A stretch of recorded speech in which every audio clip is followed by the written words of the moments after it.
Good afternoon, everybody. I'm Matthew Potter, your community weatherman, and as a special treat, I'm going to give you a one-day forecast for the St. Patrick's Day holiday tomorrow. And as you see, I'm all decked out and ready to go. Now, starting with the forecast overnight and into early Friday morning, you see that most areas are going to start the day fairly dry in the major cities, especially. However, as you see here by 8 a.m., there is going to be rain starting to leak into parts of Pennsylvania and New York.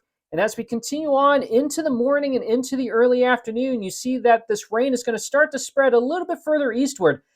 However, it is going to be diminishing a little bit, and much of this precipitation, especially in Washington, D.C. and Baltimore, it's going to be on the lighter side. So I wouldn't necessarily call this a washout.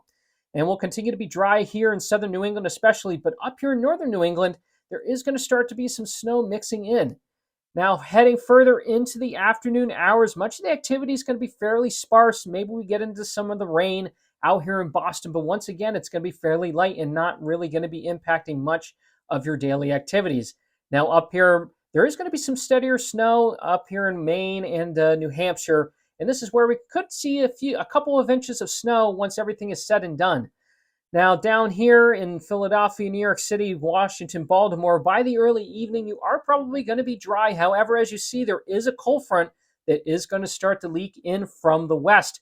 And as we progress into the evening, there is going to be an additional shower chance for these major cities. However, as you see, much of it is going to dissipate by the time we get into the overnight hours. By the early morning hours on Saturday, everyone should be drying out with a little bit of a breezy northwest wind entering into the region. Now, to start off your day on Friday, most areas are going to be above freezing, generally in the 30s and 40s. However, up here in the higher elevations and also northern New England, we could be a little bit below freezing. On the flip side, your high temperatures are going to warm up very nicely during the afternoon, maybe even some 60s down here toward Washington, D.C. and Baltimore. Philadelphia, you might crack 60 degrees during the afternoon, whereas once you get up here in New England, you are probably going to be stuck in the 40s, especially where you have that lingering snowpack from the nor'easter. Now, with that cold front moving through Friday night, Saturday morning's temperatures are going to be below freezing for a large majority of the region. However, if you're in the major cities, you're probably going to be just around that freezing mark.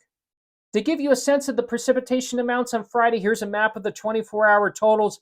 And you see here, much of the major cities are going to be experiencing precipitation less than 1/10 of an inch.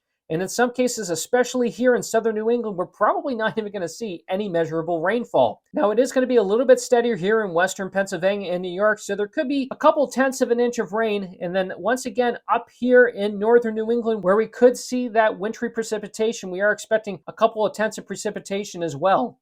So while most of us won't be seeing a lot of sunshine for tomorrow, we are going to luck out for the most part with fairly dry conditions. And if you are out and about tomorrow evening, please be responsible and don't be afraid to get a driver if you need one. Thank you very much, everybody, for joining me. Take care, be safe, and I'll be sure to see you soon.